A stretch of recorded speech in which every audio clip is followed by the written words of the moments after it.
بسم اللہ الرحمن الرحیم۔ حضرت سیدنا عمر فاروق رضی اللہ عنہ بہت ہی شاندار ہستی ہیں جنہیں حضور پاک صلی اللہ علیہ وآلہ وسلم نے اللہ سے مانگ کے لیا۔ سارے صحابی حضور پاک صلی اللہ علیہ وآلہ وسلم کے مرید ہیں، لیکن جناب عمر حضور پاک صلی اللہ علیہ وآلہ وسلم کی مراد ہیں۔ 39 لوگ جب اسلام لا چکے، 39ویں شخص حضرت امیر حمزہ رضی اللہ عنہ تھے، اور ان کا ایمان لانا مسلمانوں کے لیے بہت بڑی ڈھارس اور بہت بڑے حوصلے کا سبب اور ذریعہ بنا۔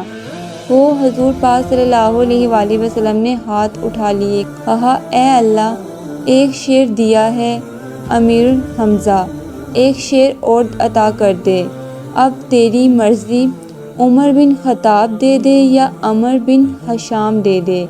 حضور پاک صلی اللہ علیہ وآلہ وسلم دعائیں مانگ رہے ہیں اور حضرت عمر رضی اللہ عنہ اپنے ہاتھ میں تلوار لیے گھر سے غصے سے نکلتے ہیں کہ بانی اسلام کا چراغ ہی بجھا دینا ہے۔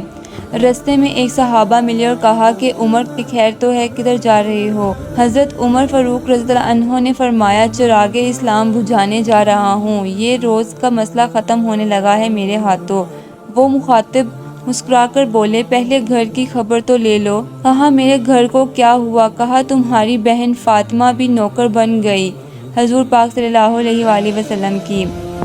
حضرت عمر فاروق رضی اللہ عنہ غصے سے بھرے ہوئے اپنی بہن کے گھر کا رخ کرتے ہیں، اندر سے قرآن پڑھنے کی آواز آتی ہے، غصہ اور بڑھ جاتا ہے، دروازے کو زور زور سے کھٹکھٹاتے ہیں، اہل خانہ سمجھ کے ماجرا کیا ہے، زوردار آواز ہے جناب عمر کی، دروازہ کھولو۔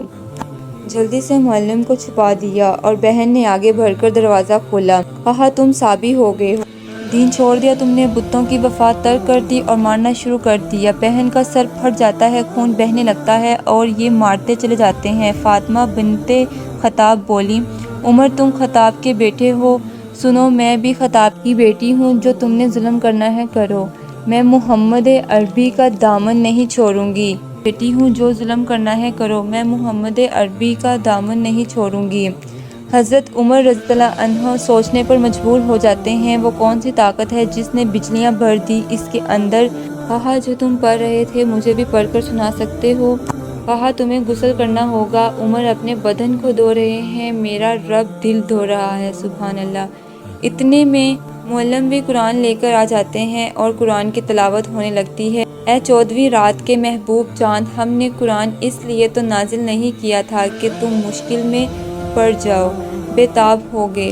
کہا عمر کی عمر برباد ہو گئی، مجھے لے جاؤ حضور صلی اللہ علیہ وآلہ وسلم کی چوکھٹ پر۔ آپ نے اپنی تلوار حمائل کی ہے، بہنوئی ساتھ ہیں اور حضور صلی اللہ علیہ وآلہ وسلم کی بارگاہ میں حاضر ہو رہے ہیں۔ دروازے کے سوراخوں سے دیکھا تو صحابہ تشویش کا اظہار کرنے لگے کہ عمر آ رہا ہے، تلوار حمائل کی ہے، ارادے اچھے نہیں لگتے۔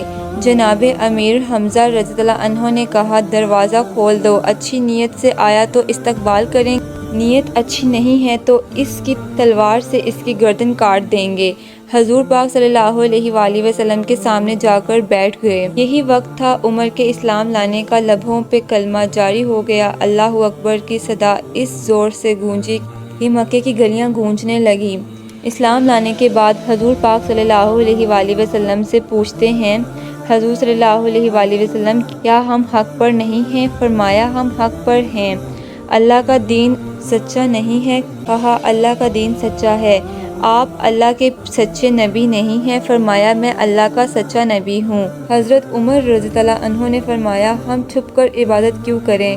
اب مسلمانوں کی دو صفیں بنتی ہیں، ایک صف کی قیادت امیر حمزہ کرتے ہیں، دوسری صف کے آگے آگے عمر بن خطاب چلتے ہیں اور حضور صلی اللہ علیہ وآلہ وسلم درمیان میں ہیں، اور یہ قافلہ صحن حرم میں آ کر اعلانیہ عبادت کرتا ہے۔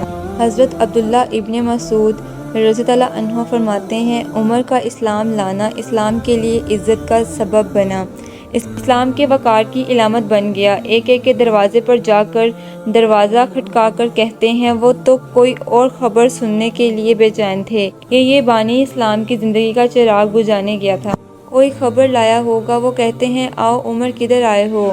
کہا تمہیں یہ بتانے آیا ہوں کہ میں محمد عربی کا نوکر بن گیا ہوں۔ میرے حضور صلی اللہ علیہ وآلہ وسلم نے فرمایا جب اچھے لوگوں کا ذکر کرو تو میرے عمر کا ذکر بھی کیا کرو۔ میرے عمر کی زبان پر حق بولتا ہے، سچ بولتا ہے۔ حضرت عمر رضی اللہ عنہ کے سائے کو دیکھ کر شیطان بھی بھاگتا ہے۔